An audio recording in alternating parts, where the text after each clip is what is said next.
বাংলাদেশ ইসলামী ছাত্র শিবির ঢাকা বিশ্ববিদ্যালয় শাখার সভাপতির পরিচয় প্রকাশের পর নানা আলোচনার জন্ম হয়।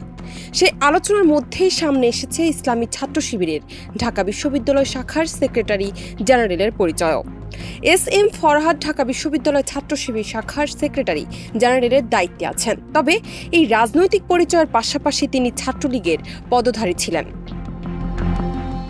জানা যায় ২০২২ সালে নভেম্বরে ঘোষিত ঢাকা বিশ্ববিদ্যালয়ের সমাজ কল্যাণ ও গবেষণা ইনস্টিটিউট শাখা ছাত্রলীগের যুগ্ম সাধারণ সম্পাদক ছিলেন তিনি।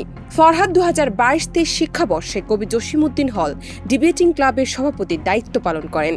ক্লাবের একটি ইফতার অনুষ্ঠানে ছাত্রলীগের বিশ্ববিদ্যালয় শাখার সাধারণ সম্পাদক তানভীর হাসান সৈকত ও কেন্দ্রীয় ছাত্রলীগের কারিগরি শিক্ষা বিষয়ক সম্পাদক এস.এম. রাকিব সিরাজের সঙ্গে ফরহাদের একটি ছবি এবং তানভীর হাসানকে ফরহাদের ফুল দেওয়ার আরেকটি ছবি ফেসবুকে ভাইরাল হয়েছে।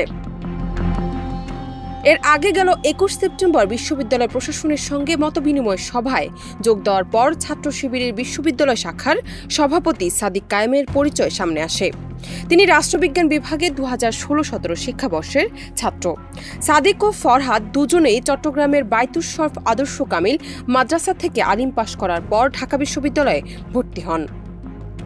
ডেস্ক রিপোর্ট, দেশ রূপান্তর।